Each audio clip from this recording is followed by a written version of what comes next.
Bom dia, irmãos.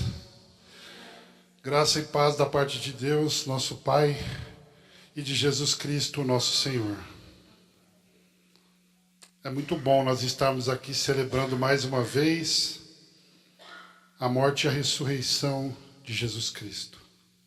Louvado seja o Senhor por tudo que foi preparado para esse culto, que Ele receba toda a glória e que a igreja dele também, através da pregação da palavra, seja edificada segundo a vontade do Pai. Esse é o nosso desejo e oração.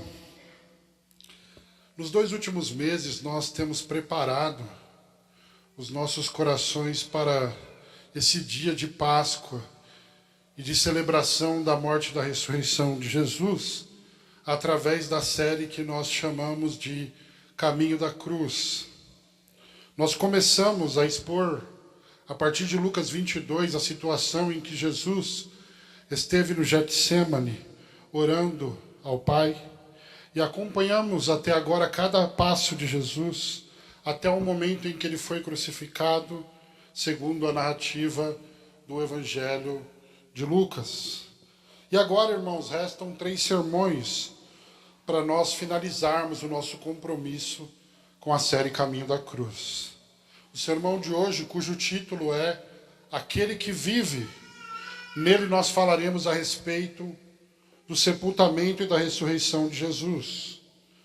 No sermão da semana que vem, cujo título é Coração em Chamas, nós falaremos a respeito dos 2 discípulos a caminho de Emaús. E ainda por mais uma semana, ou seja, hoje mais 2 sermões, nós encerramos essa série com o sermão Vós sois testemunhas. E então, no final do livro de Lucas, encerraremos ali com o comissionamento de Jesus. Jesus comissionando os seus discípulos a anunciarem a verdade da sua ressurreição. Por hoje, eu convido os irmãos a abrirem a Bíblia desde já, no Evangelho de Jesus, segundo o testemunho de Lucas, capítulo 23. Nós vamos ler a partir do versículo 50.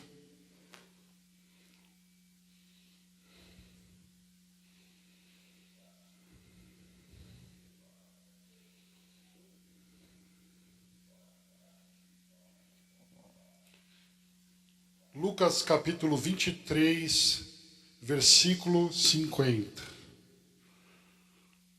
Assim diz a palavra do Senhor. Certo homem chamado José, natural de Arimateia, cidade dos judeus, membro do Sinédrio, era bom e justo. Ele não havia concordado com o plano e com os atos dos outros, e esperava o reino de Deus. Então, indo até Pilatos, pediu-lhe o corpo de Jesus. Tirando-o da cruz, envolveu-o com um pano de linho e o colocou em um sepulcro escavado na rocha, onde ninguém ainda havia sido posto. Era o dia da preparação e o sábado estava para começar. E as mulheres que vieram com ele da Galiléia, seguindo José, viram o sepulcro e como o corpo havia sido colocado ali. Elas voltaram e prepararam essências aromáticas e perfumes. E no sábado, descansaram conforme o mandamento. No primeiro dia da semana, bem de madrugada, elas foram ao sepulcro, levando as essências aromáticas que haviam preparado, e encontraram a pedra do sepulcro removida. Elas entraram, mas não acharam o corpo do Senhor Jesus, e ficaram perplexas com isso. Então lhes apareceram 2 homens com roupas resplandecentes. Elas ficaram com medo e abaixaram os olhos para o chão. E eles disseram: Por que procurais entre os mortos aquele que vive? Ele não está aqui, mas ressuscitou. Lembrai-vos de como vos falou ainda na Galiléia. É necessário que o Filho do Homem seja entregue nas mãos de homens pecadores, seja crucificado e ressuscite ao 3º dia. Então elas se lembraram das suas palavras E voltando do sepulcro, anunciaram todas essas coisas aos 11 e a todos os outros. As mulheres que relataram essas coisas aos apóstolos foram Maria Madalena, Joana, Maria, mãe de Tiago, e outras que também estavam com elas. Mas as palavras delas lhes pareceram um delírio, e não lhes deram crédito. Contudo, Pedro levantou-se e correu até o sepulcro, e abaixando-se, viu somente os panos de linho, e retirou-se admirado do que havia acontecido. Feche os seus olhos. Senhor, graças te damos pelo privilégio de sermos o teu povo. Graças te damos porque a cada dia que nós nos reunimos em torno da tua palavra, o Senhor nos torna mais parecidos com Jesus. A minha oração é para que através desta palavra o Senhor salve pessoas, para que através desta palavra o Senhor aperfeiçoe discípulos, e através desta palavra o Senhor glorifique o teu nome. Assim nós oramos em nome de Jesus. Amém.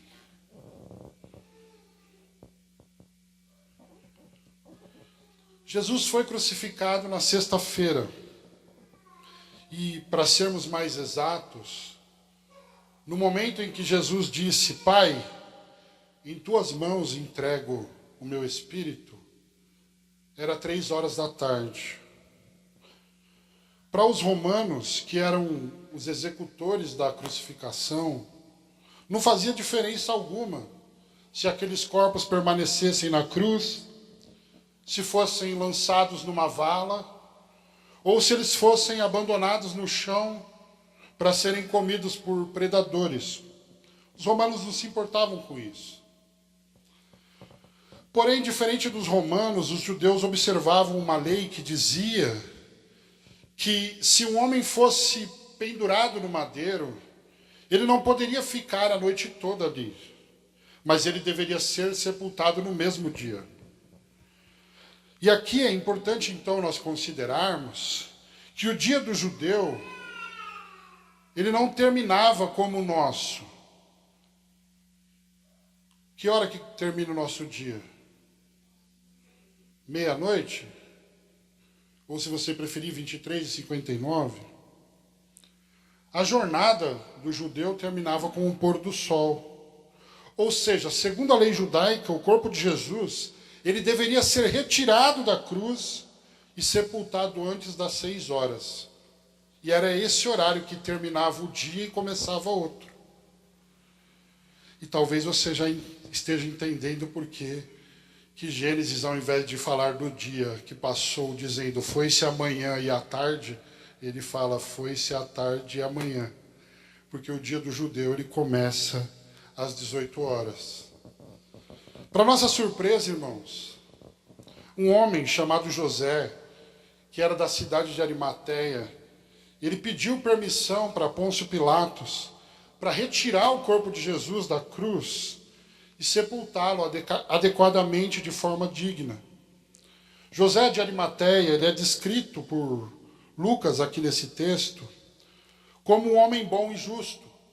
Ele é descrito como um membro do Sinédrio judaico, que quando julgou a causa de Jesus, José de Arimateia não estava em concordância com aquele julgamento. Ele não estava em concordância com os atos invejosos dos judeus para com Jesus. E Lucas também vai nos dizer que José de Arimateia era alguém que esperava o reino de Deus. E também nós vamos acabar descobrindo que José de Arimateia era um homem rico e um seguidor secreto de Jesus. Para você ter uma ideia, João capítulo 19, versículo 28, vai dizer: José de Arimateia era discípulo de Jesus, embora em segredo por medo dos judeus. Ele tinha medo, mas o medo de José não o paralisou. Por um lado, o pedido de José de Arimateia foi muito corajoso e arriscado. visto que os judeus tinham acabado de incitar a morte de Cristo. Por outro lado, Pilatos aceitou a solicitação, provavelmente por causa da reputação de José, que era muito boa, e também porque Pilatos, apesar de não ter livrado Jesus da condenação, ter lavado suas mãos, ele acreditava que Jesus era inocente. Pois bem, irmãos, acompanhado por Nicodemos, José de Arimateia removeu o corpo de Jesus da cruz, então, e o tratou de forma especial.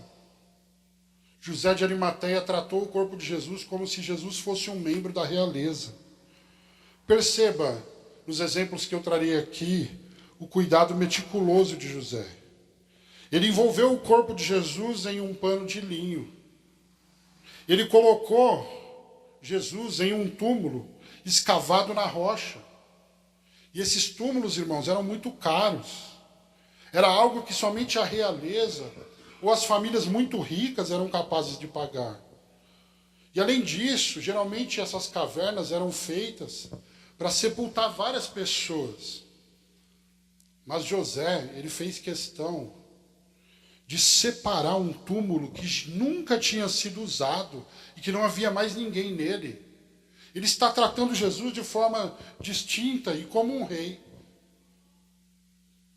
Esse tipo de túmulo, como nós vemos em encenações, ele era fechado, a entrada desses túmulos era fechada com uma grande pedra. Essas são as informações que nós temos. Tendo José, então, preparado tudo o que era necessário para que Jesus fosse sepultado, o corpo de Jesus foi, então, trazido para aquela caverna. E o texto nos diz, irmãos, que algumas mulheres galileias seguiram José para ver onde ele colocaria o corpo de Jesus e para que elas soubessem, então, retornar àquele túmulo sozinha depois. Em seguida, essas mulheres, elas saíram depressa para preparar essências aromáticas e perfumes, ainda antes que acabasse a sexta-feira. Jesus foi crucificado às 3 da tarde. O dia terminava às 18 horas. E logo depois da sexta, depois das 18 horas, era o quê? Então ninguém poderia fazer mais nada. Por isso que as mulheres apressadamente vão preparar esses perfumes, para não fazerem isso no sábado. Tem pouquíssimo tempo, e elas foram. Enfim, irmãos, uma vez que os judeus se recusavam a embalsamar os corpos, uma prática que era muito comum na cultura egípcia, era necessário usar perfumes aromáticos para amenizar o cheiro da decomposição do corpo. É por isso que essas mulheres estão preparando essas essências e esses perfumes para ungir o corpo de Jesus.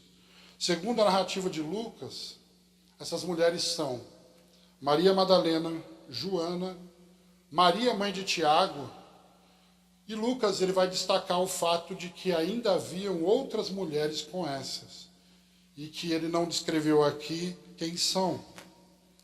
Enfim, irmãos, o relato a respeito do sepultamento de Jesus ele é muito importante para a narrativa. Por quê? Porque ele deixa muito claro que Jesus realmente morreu. Jesus não fingiu ter morrido. Jesus não desmaiou. Jesus morreu. E aí então, irmãos, passado o sábado, o dia de descanso, na madrugada de domingo, no primeiro dia da semana, as mulheres voltam ao sepulcro, elas voltaram àquele sepulcro para ungir o corpo de Jesus. E aqui, com economia de palavras, Lucas ele relata duas coisas que trouxeram um estranhamento muito grande a elas. Quando eles chegaram, em primeiro lugar, a pedra do sepulcro estava removida. E em segundo lugar, o corpo de Jesus não estava na caverna onde José de Arimateia o tinha colocado. E naquele momento a perplexidade começou a tomar conta do olhar daquelas mulheres. O que tinha acontecido naquele lugar? Por que a pedra estava removida? E onde poderia estar o corpo do Senhor? O que aconteceu aqui? E como se não bastasse o espanto que elas estavam sentindo ali, o texto nos diz que de repente aparecem dois homens de vestes resplandecentes. Claramente o texto está falando de anjos. As mulheres então, irmãos, ficaram apavoradas. E o texto diz que elas sequer têm coragem de olhar para o rosto daqueles dois homens, daqueles anjos, daqueles seres angelicais. Mas aqueles anjos trazem uma mensagem importante. E é a mensagem que nós nos reunimos hoje para pregar e para ouvir. É a mensagem que dá significado à Páscoa. Como as crianças gravaram no vídeo, por mais que a cultura entenda a Páscoa com os seus elementos, o verdadeiro significado da Páscoa diz respeito a esse túmulo vazio. Os anjos dizem: por que vocês estão buscando entre os mortos aquele que vive? Ele não está aqui. Ele ressuscitou. A pedra foi removida porque ele não estava mais na sepultura. E sim, o corpo não foi encontrado porque Jesus não estava mais entre os mortos. Ele foi morto, mas reviveu. Ele morreu, mas ele ressuscitou ao terceiro dia. A morte não foi capaz de deter Jesus.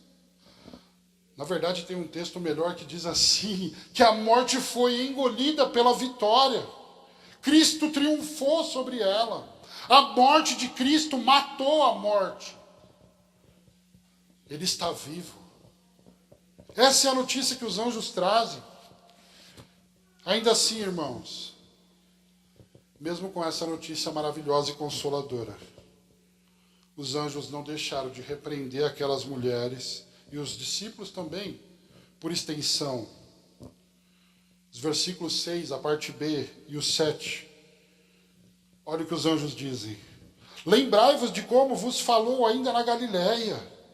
É necessário que o Filho do Homem seja entregue nas mãos de homens pecadores, seja crucificado e ressuscite ao terceiro dia. Jesus tinha prenunciado a sua morte e a sua ressurreição pelo menos 3 vezes. E quando Jesus tentou avisar os discípulos anteriormente, ele dizia com ênfase: é necessário que o Filho do Homem sofra, é necessário que o Filho do Homem morra, é necessário que o Filho do Homem ressuscite ao terceiro dia. Mas os discípulos estavam desatentos. A primeira vez que Jesus disse, ele foi repreendido por Pedro. Porque Pedro começou a falar: não, Senhor, tem compaixão de ti, nada de mal vai acontecer com o Senhor. Esse negócio de morte não é de Deus, não. E aí Jesus olhou para Pedro e falou: para trás de mim, Satanás. Você não pensa nas coisas do reino de Deus, você pensa nas coisas dos homens. Na segunda vez que Jesus predisse a sua morte e ressurreição, a Bíblia diz que os discípulos não entenderam as palavras do Senhor. E na terceira vez, acontece a mesma coisa. Os discípulos não entenderam. Irmãos, é verdade que a ideia da ressurreição era escândalo para os judeus e loucura para os gentios. Até mesmo para os seguidores de Jesus era mais fácil ignorar as palavras do Mestre. E foi o que eles fizeram. O coração deles estava endurecido pela incredulidade, de forma que ninguém estava esperando pela ressurreição de Jesus. Como que nós sabemos disso? As mulheres foram no túmulo fazer o quê? Ungir um morto. Elas esperavam encontrar um morto. Essa era a incredulidade do coração. Jesus tinha dito que ele ia ressuscitar. Mas elas foram procurar um morto na sepultura. Onde estavam os discípulos? Trancafiados numa casa com medo dos romanos. Todos ignoraram e esqueceram as palavras que Jesus tinha dito. Então, irmãos, quando os anjos, aqueles 2 anjos começam a falar para aquelas mulheres, elas começam a lembrar. É mesmo? Você lembra que ele falou daquela vez que ele ia ressuscitar. Eu consigo imaginar uma outra... E daquela outra vez que nós estávamos em tal lugar, ele não falou também que ele ia ressuscitar? Elas começam a lembrar. E eu acredito, a narrativa não diz, que na medida que essas lembranças começam a vir na mente dessas mulheres, eu acredito que elas começam a ficar alegres. Que a tristeza começa a dar lugar para a alegria. Que o medo começa a dar lugar para a esperança. Que as incertezas começam a dar lugar para as certezas, para as convicções, para a fé. Louvado seja o Senhor por isso. Irmãos, essas mulheres foram as primeiras testemunhas da ressurreição de Jesus. Inclusive aos 11 discípulos que estavam escondidos. Elas foram as primeiras testemunhas da ressurreição de Jesus. E isso é particularmente curioso, porque naquela cultura o testemunho das mulheres era completamente desprezado. Só para você ter uma ideia, os mestres judeus, eles chegavam a dizer que era melhor queimar a Torá, era melhor queimar a lei de Deus do que ensiná-la às mulheres. Pensa numa cultura opressora. Mas a verdade é que se alguém quisesse inventar uma história, jamais teria colocado as mulheres como testemunha, porque isso não daria crédito à história. Isso significa que o fato das mulheres serem as primeiras testemunhas só pode ser verdade. Alguém que quisesse inventar essa história não diria que as primeiras testemunhas foram as mulheres. Naquela cultura, não. Não faria isso. E aí, quando os homens, os 12, ou melhor, os 11, um já tinha ido embora, ouviram o testemunho das mulheres, comprovando que eu já estava falando a respeito da cultura, o texto diz que eles pensaram que elas estavam delirando. Os 11 olharam para elas e falaram: vocês estão de brincadeira. Elas estão delirando, gente. Esqueceram de tomar um remédio hoje. Não tá, a cabeça delas não está legal. E aí o texto diz que eles não deram crédito para o testemunho das mulheres. Mas o texto também diz que Pedro, em algum momento ali, ele saiu correndo até o sepulcro. Ele se abaixou assim, ele viu apenas o pano de linho onde Jesus tinha sido enrolado e foi embora admirado. É isso que essa narrativa nos conta. Enfim, irmãos, em breve Jesus apareceria aos seus discípulos algumas vezes, dentro de um período de 40 dias, antes de ascender aos céus e assentar-se definitivamente à direita do Todo-Poderoso.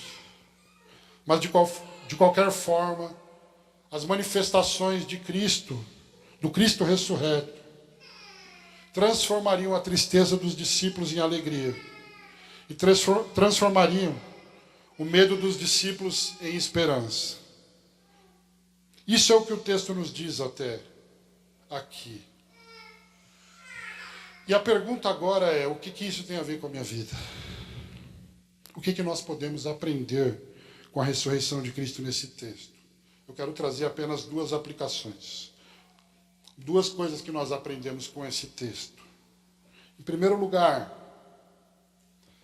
aprendemos com esse texto que a ressurreição de Jesus é um fato. Que a ressurreição de Jesus é verdade. Se você abrir no começo do livro de Lucas, o primeiro versículo, ele mesmo apresenta o escrito do seu evangelho como uma narração coordenada dos fatos que se realizaram entre nós, é o que ele diz.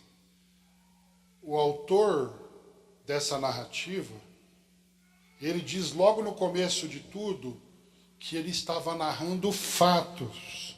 E além disso, irmãos, o relato bíblico que nós encontramos nos evangelhos nos oferece várias evidências de que a ressurreição de Jesus é um fato. Vamos lá, vamos ouvir algumas delas. Quando um criminoso estava na cruz, e ele estava demorando muito para morrer, sabe o que os romanos faziam? Eles iam e quebravam as pernas daqueles criminosos para eles morrerem mais rápido. Só que, curiosamente, em cumprimento também a uma profecia, quando eles chegaram para quebrar os ossos das pernas de Jesus, ele já estava morto. Então, a narrativa dos evangelhos vai deixar claro que Jesus morreu mesmo. Ele estava morto. O corpo de Jesus foi tirado da cruz sem vida. José de Arimateia sepultou Jesus. Ele realmente estava morto. Não havia dúvidas disso. No domingo, a narrativa diz que a pedra estava removida. Que não havia nenhum corpo no túmulo.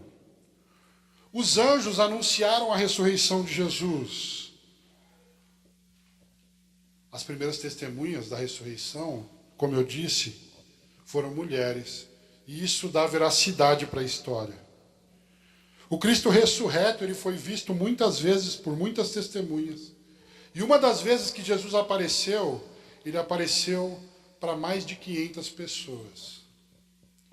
Talvez você possa pensar que 2 ou 3 pessoas pode ter delirado. Mas será que 500 pessoas, dizendo a mesma coisa, teriam delirado?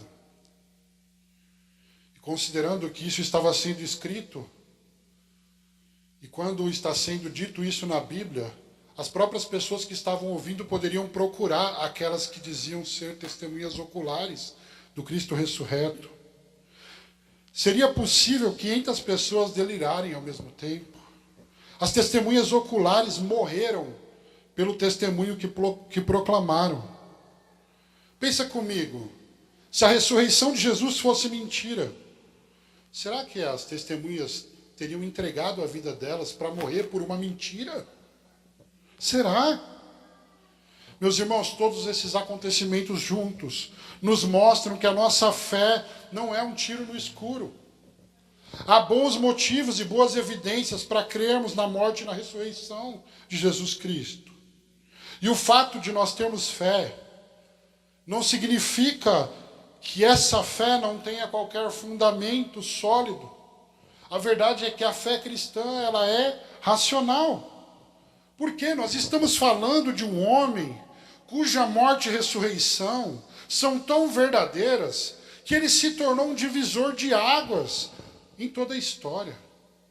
E até hoje nós estamos lendo um livro e está escrito lá, antes de Cristo e depois de Cristo. Se Cristo não existiu, se você acredita que Cristo não existiu, ou que ele não ressuscitou, então uma mentira dividiu a história no meio. É mais difícil acreditar nisso.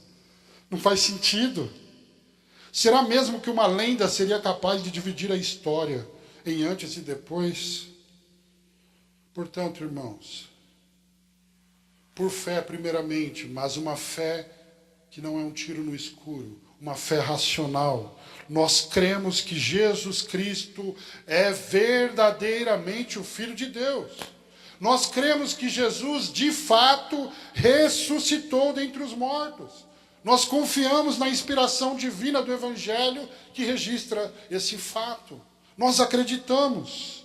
E ainda assim é importante dizer que apesar de nós termos boas evidências para termos na morte e na ressurreição de Jesus, ainda assim é indispensável que nós tenhamos fé. Porque a fé é o firme fundamento das coisas que se esperam e a prova das coisas que não se veem. Porque sem fé é impossível agradar a Deus, porque é necessário que aqueles que se aproximam de Deus creiam que Ele existe. Agora, você também precisa entender que é necessário mais do que crer que Deus existe. A fé salvífica é mais do que um mero assentimento intelectual. Reconhecer que Deus existe. Os demônios acreditam em Deus e eles até tremem. Os demônios são ortodoxos. Eles acreditam em muitas coisas que nós afirmamos. E eles tremem diante de Deus. Acreditar na existência de Deus simplesmente pode ser somente uma fé igualada à dos demônios, uma fé como a dos demônios. De que fé nós precisamos? Qual é a fé que nos salva? Nós cantamos aqui que o chorar não salva. Nós cantamos aqui que as obras não nos salvam. Irmãos, para nós sermos salvos, é necessário que nós paremos de crer e confiar em nós mesmos e nas nossas boas obras. E passemos a confiar e crer na graça de Deus manifesta através da pessoa e da obra de Jesus Cristo, que é o único capaz de salvar o homem dos seus pecados. Não há nenhum outro nome dado entre os homens, por meio do qual eu e você possamos ser salvos, a não ser o nome de Jesus. É por isso que ele disse: eu sou o caminho, eu sou a verdade, eu sou a vida, e ninguém vem ao Pai a não ser por mim. Não existe outro caminho. Se você está trilhando outro caminho, você está indo para outra direção. O único caminho para o Pai é Jesus. Você crê que Ele morreu pelos seus pecados? Você crê que Ele está vivo? Então, em primeiro lugar, nós aprendemos que a ressurreição de Jesus é um fato. É isso que esse texto está dizendo. Em segundo lugar, nós aprendemos com esse texto que a ressurreição de Jesus é necessária. Jesus tinha dito 3 vezes para os seus discípulos que era necessário que o Filho do Homem sofresse muitas coisas nas mãos de homens pecadores, que ele morresse, que ele fosse crucificado, morto, sepultado e que ressuscitasse ao 3º dia. Era necessário, está escrito aqui. A ressurreição era necessária. O caminho da cruz era necessário. Era necessário que Jesus fosse traído. Era necessário que ele fosse negado. Era necessário que ele fosse preso, que ele fosse espancado, blasfemado, julgado, condenado, crucificado, morto, sepultado e ressurreto. Tudo isso era necessário.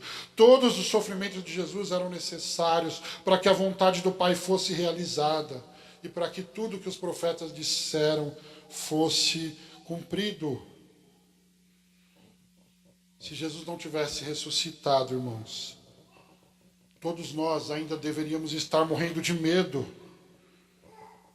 Medo de chegar o dia 5 e nós recebermos o pagamento do salário do pecado, que é a morte. Todos nós ainda estaríamos debaixo da ira de Deus, perdidos e sem esperança. Irmãos, se Cristo não ressuscitou, nós ainda estamos mortos em nossos pecados. E nós estamos gastando tempo recursos aqui. Se Jesus não ressuscitou, tudo que nós fizemos aqui até hoje foi em vão.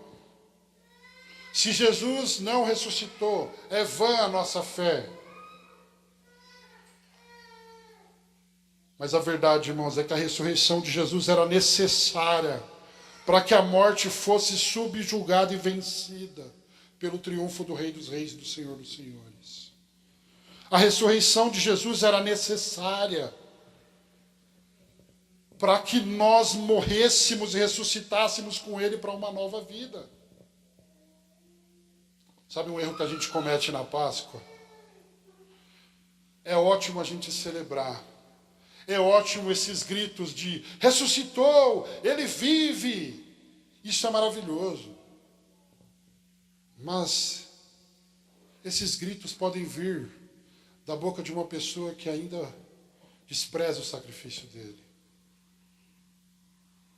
Porque a ressurreição de Jesus era necessária para que nós morrêssemos também e também ressuscitássemos com ele para uma nova vida. Olha o que diz Romanos 6, 4 a 6. Portanto, fomos sepultados com ele na morte pelo batismo, para que, como Cristo foi ressuscitado dentre os mortos pela glória do Pai, assim andemos nós também em novidade de vida. Porque se fomos unidos a ele na semelhança da sua morte, certamente o seremos na semelhança da sua ressurreição.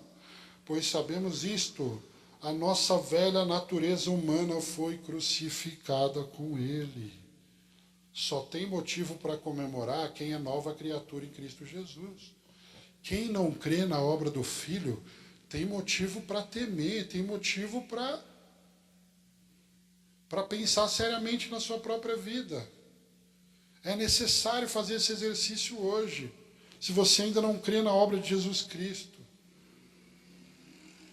Porque a obra de Jesus Cristo, ela não somente nos salva, mas ela nos transforma.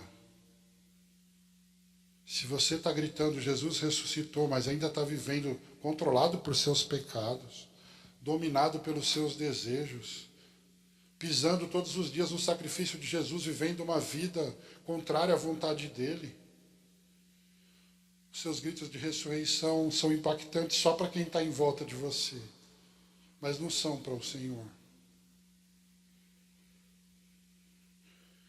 Ele morreu para que os que vivem não vivam mais para si mesmos, mas para aquele que por eles morreu e ressuscitou. Jesus deixou o túmulo vazio, sabe para quê? Para que nós também deixássemos vazio o túmulo da nossa antiga forma de viver.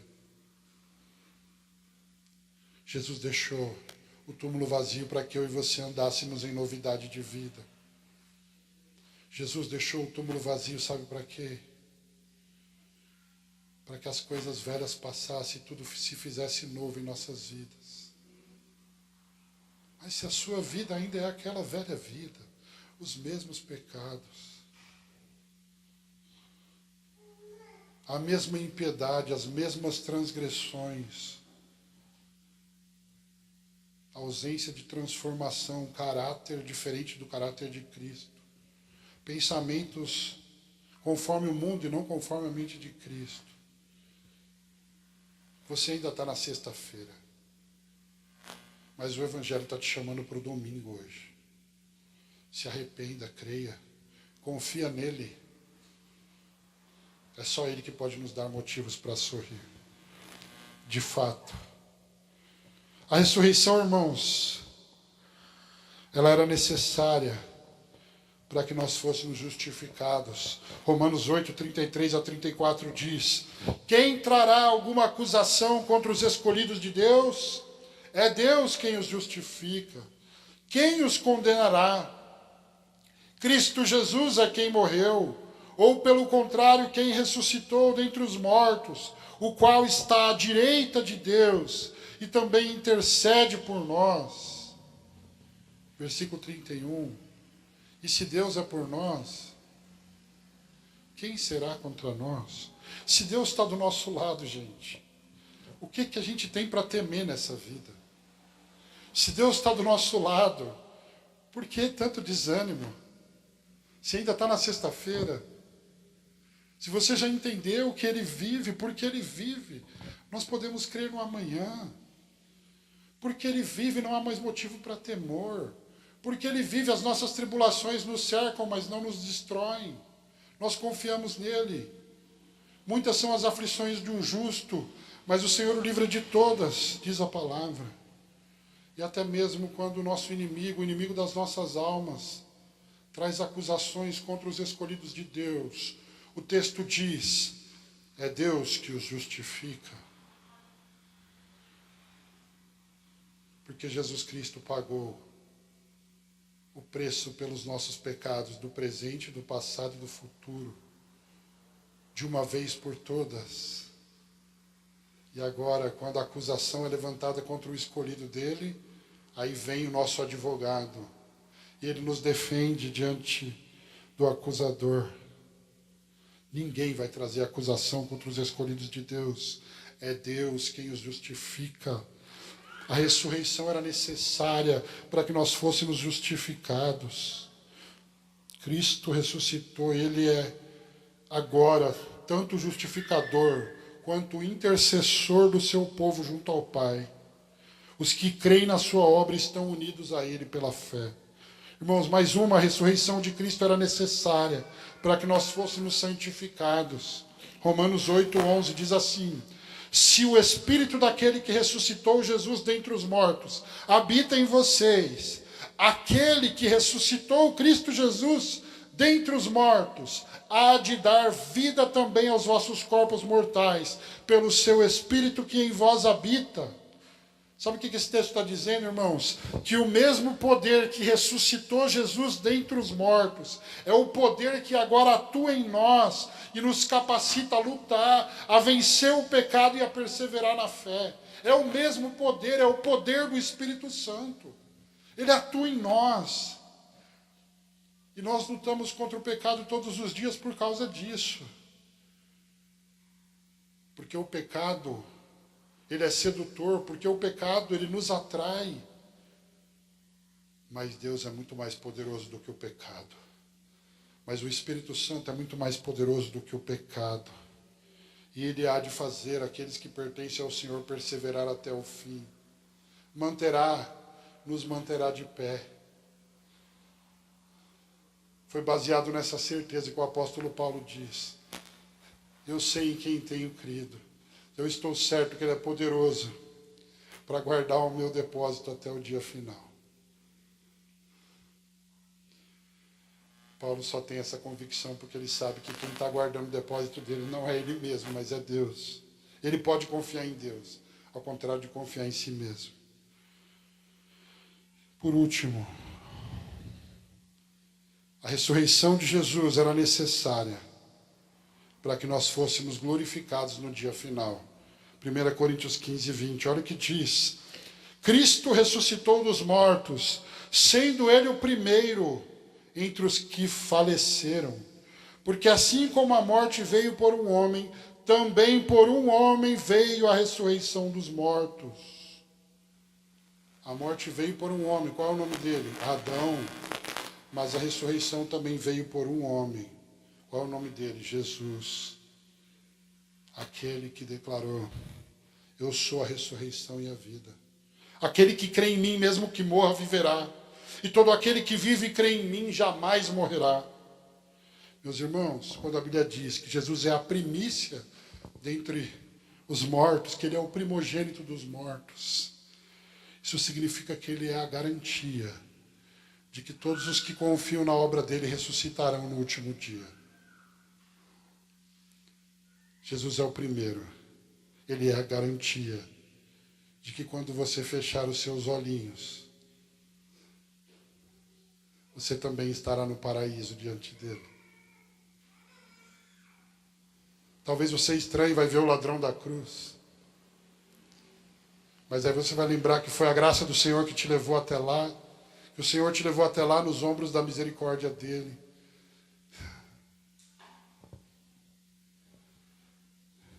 A morte e a ressurreição de Jesus, portanto, não somente glorificam o Pai, como também nos concedem 3 coisas que a gente está buscando todos os dias no lugar errado.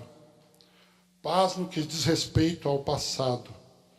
Alegria e contentamento no que diz respeito ao presente. E esperança no que diz respeito ao futuro.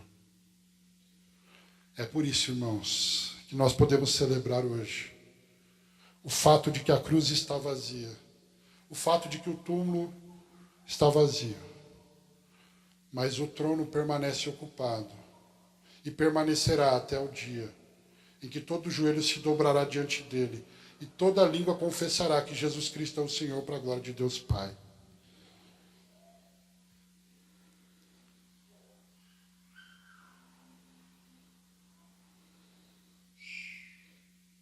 Como nós sofremos neste mundo com depressão, com estresse, com ansiedade.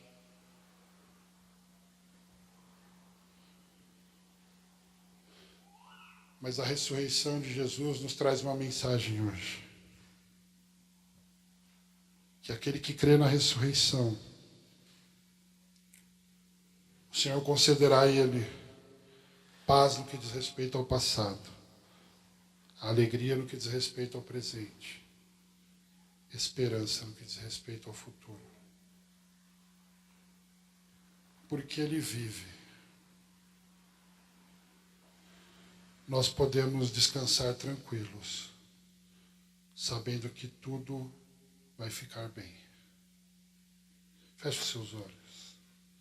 Senhor, obrigado por esta palavra. Obrigado porque a ressurreição é um fato.